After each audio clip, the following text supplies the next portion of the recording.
Private school भी trust द्वारा संचालित होता है, जिसमें लिखा जाता है कि नो प्रॉफिट नो लॉस पे चलेगा। लेकिन वर्तमान में अभी क्या देख रहे हैं कि रीएडमिशन शब्द हम लोग आंदोलन किए तो हट गया, तो वो लोग डेवलपमेंट चार्ज, लाइब्रेरी चार्ज, यानी जिन सुविधाओं को दिखाकर वो ज़्यादा फीस लेते हैं, मंथली फी, उसी सुविधाओं को दिखाकर फिर से प्रत्येक वर्ष लगभग फी का आधा, एक स्कूल का पता चला है कि 30,000 रुपया रीएडमिशन चार्ज ले रहा है, हालांकि वो स्कूल 1 लाख रुपया फीस भी ले रहा है। लगा आज किसी को भी अच्छा शिक्षा चाहिए तो बिहार सरकार का बजट 68 करोड़ यानी लगभग 20% पूरे बजट का शिक्षा पे खर्चा हो रहा है, वहीं वो एकदम बेकार चला जा रहा है। और प्राइवेट स्कूल पे सब लोग निर्भर है, जो लोग भी थोड़ा सा कमा ले रहे हैं, मध्यम वर्गीय तो मर ही रहा है, आत्महत्या तक कर ले रहे हैं लोग प्राइवेट स्कूलों के फीस के बोझ से। नमस्कार, मैं प्राची और आप देख रहे हैं लाइव स्पोर्ट्स। आज हमारे साथ जुड़े हैं सामाजिक कार्यकर्ता रंजीत गिरी। तो सर, सबसे पहले आपका स्वागत है कि आपने अपना बहुमूल्य समय हमें दिया। धन्यवाद, आपके लाइव एक्सपोज न्यूज को भी स्वागत है जो आप आए मेरे पास। सर, कहते हैं कि जो स्कूल होता है वो शिक्षा का मंदिर होता है, लेकिन आज जो परिस्थितियां हमारे नज़र में है, हमारे सामने आ रही हैं, अभिभावकों को इस तरीके से लूटा जा रहा है स्कूलों के द्वारा, कभी एडमिशन फ़ी के नाम पे, कभी रीएडमिशन, कभी स्कूल यूनिफॉर्म चेंज करके, किताबों के नाम पे। तो सर, इस पे क्या कहना चाहेंगे? देखिए, बहुत बहुत धन्यवाद आप जैसे मीडिया वालों को जो ऐसी सवाल को आप लोग लेके आ रहे हैं। वर्तमान में शिक्षा सेवा है, संविधान बना तब से लेके आज तक प्राइवेट स्कूल भी ट्रस्ट द्वारा संचालित होता है, जिसमें लिखा जाता है कि नो प्रॉफिट नो लॉस पे चलेगा। लेकिन वर्तमान में अभी क्या देख रहे हैं कि रीएडमिशन शब्द हम लोग आंदोलन किए तो हट गया, तो वो लोग डेवलपमेंट चार्ज, लाइब्रेरी चार्ज, यानी जिन सुविधाओं को दिखाकर वो ज़्यादा फीस लेते हैं, मंथली फी, उसी सुविधाओं को दिखाकर फिर से प्रत्येक वर्ष लगभग फी का आधा, एक स्कूल का पता चला है कि 30,000 रुपया रीएडमिशन चार्ज ले रहा है, हालांकि वो स्कूल 1 लाख रुपया फीस भी ले रहा है। तो ऐसे ऐसे अभिभावक लोग बात, उसके बाद किताब प्रत्येक साल सिलेबस चेंज करके एनसीईआरटी का पढ़ाना है, नहीं पढ़ा रहा है लोग।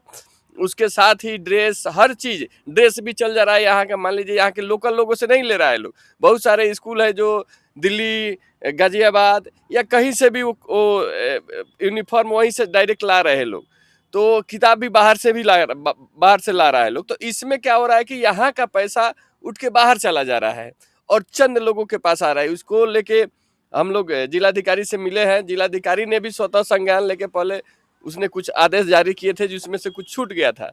तो हम लोग अभिभावक संगठन द्वारा, संघ द्वारा हम लोग प्रशासन से मांग कर रहे हैं, और हम लोग का उद्देश्य है कि शिक्षा और चिकित्सा जो सेवा है व्यापार न बने।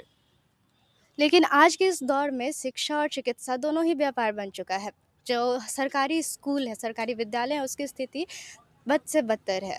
तो जिसकी वजह से कोई भी अभिभावक अपने विद्यार्थी को वहाँ पढ़ाना भी नहीं चाहता, अपने बच्चों को वहाँ पढ़ाना भी नहीं चाहता है। और जहाँ तक ग्राउंड रियलिटी की बात करते हैं, तो कहीं न कहीं इससे बच्चे और अभिभावक के रिश्तों पे भी बहुत बुरा असर पड़ रहा है, क्योंकि हर बार बच्चों को जो टॉर्चर फ़ील कराया जा रहा है स्कूल्स द्वारा। एक नया ट्रेंड अभी आ चुका है कि हर महीने यूनिट टेस्ट होता है, और यूनिट टेस्ट में एक एडमिट कार्ड दिया जाता है, जिसके लिए आपको शुल्क देना पड़ता है, शुल्क जमा करना पड़ता है। तो इस ट्रेंड को भी कहीं न कहीं ख़त्म करने की आवश्यकता है। और क्या कहना चाहेंगे सर आप, अभिभावक और बच्चों के बीच जो रिश्ते बिगड़ रहे हैं इसकी वजह से, उन पे? देखिए, कहने का मतलब है कि अभी आपने बताया कि 1 महीने पे टेस्ट होता है, बहुत सारे बाहर के भी आके ये कंपटीशन करके, यानी स्कूलों का है कि किसी तरह से आपका बच्चा स्कूल में चला गया तो उससे आपका पैसा लेना है। मतलब चाहे जिस मद में हो, 10 रुपया जिसमें लगता है उसमें 200 रुपया लेंगे। तो हर एक इसको व्यापार बना दिया। आपने सही कहा कि शिक्षा का मंदिर है, और शिक्षा चिकित्सा दोनों व्यापार बनते जा रहा है, और जो सरकारी स्कूल है उसकी दुर्दशा हो रही है। तो मैं बताना चाहता हूँ कि एक षड्यंत्र के द्वारा 20 साल पहले सभी पत्र पत्रिकाओं में या उसी को मुद्दा बना के कि सरकारी स्कूल खराब है कर करके प्राइवेट स्कूल बनते गया, और जैसे जैसे प्राइवेट स्कूल बढ़ने लगा, सरकार स्कूल के तरफ से लोग का ध्यान खत्म हो गया और प्राइवेट स्कूल फलने फूलने लगा। आज किसी को भी अच्छा शिक्षा चाहिए तो बिहार सरकार का बजट 68 करोड़ यानी लगभग 20% पूरे बजट का शिक्षा पे खर्चा हो रहा है, वहीं वो एकदम बेकार चला जा रहा है और प्राइवेट स्कूल पे सब लोग निर्भर है। जो लोग भी थोड़ा सा कमा ले रहे हैं, मध्यम वर्गीय तो मर ही रहा है, आत्महत्या तक कर ले रहे हैं लोग प्राइवेट स्कूलों के फीस के बोझ से। तो तो सर क्या इसे हम प्रशासन की कमजोरी भी मान सकते हैं? बिल्कुल शासन और प्रशासन की कमजोरी नहीं रहता तो उत्तर प्रदेश में इलाहाबाद हाई कोर्ट ने एकदम सरकार को निर्देश दिया था कि जो भी जज से लेके न्यायपालिका के कर्मी से लेके आपके जितने भी सरकारी वेतनभोगी है या सरकारी लाभार्थी है जो सरकार के किसी को से लाभ लिया है, उन सारे के बच्चों को सरकारी स्कूल में पढ़ाना है, लेकिन वहाँ नहीं पढ़ाया जा रहा है। तो एक ट्रैप में फंस गया है भारत। और भारत और बिहार जैसे राज्य जहाँ एजुकेशन पे इतना खर्चा हो रहा है 20% बजट का, वहाँ खाली हाथ मिल रहा है। आपको भी अच्छा पढ़ाना होगा।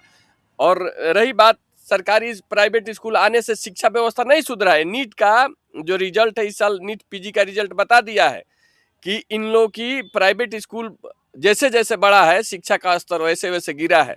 क्योंकि जो 350-400 आता था पीजी में एडमिशन लेके जनरल, उसको 150 पे आ गया है। उसके बाद -40 में भी है तो रिजर्व कोटा वाला का एडमिशन हो जा रहा है। तो जैसे जैसे प्राइवेट स्कूलों की संख्या बढ़ रही है, शिक्षा का स्तर भी गिर रहा है, जिसका प्रमाण आ गया इस साल के नीट पीजी का रिजल्ट।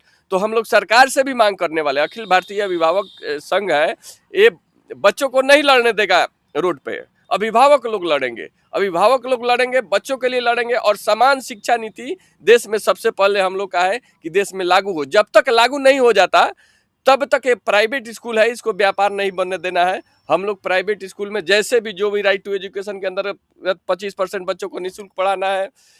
1 रुपया भी मतलब एक फीस होता है चलने लायक फीस, जो स्कूल, अभिभावक और प्रशासन के लोग मिल के तय करते हैं मासिक शुल्क। उससे ज़्यादा कोई भी अगर राशि लेता है स्कूल तो उसको कैपिटेशन फी माना गया है। कैपिटेशन फी प्रतिबंधित और अवैध माना गया है, जिसको लेके स्कूल की मान्यता रद्द हो सकती है। तो ऐसे कड़े कानून है, फिर भी इस तरह से शिक्षा का व्यापार बनाया जा रहा है। तो जैसा कि आप सभी ने देखा कि शिक्षा सिर्फ हक नहीं, व्यापार बन चुका है। और इस व्यापार से बचने के लिए ज़रूरी है कि हम जागरूक हों, हमारे साथ हमारे अभिभावक जागरूक हों। और अभिभावकों का जागरूक होना ज़्यादा ज़रूरी है, क्योंकि विद्यार्थी क्योंकि इसका असर सिर्फ हमारे शिक्षा पे ही नहीं, हमारे रिश्तों पे भी पड़ रहा है। कई जगह आत्महत्या इसकी वजह बन रही है। इसके ऐसे ही और खबरों के लिए बने रहिए हमारे साथ, देखते रहिए लाइव एक्सपोज। धन्यवाद। मैं प्राची।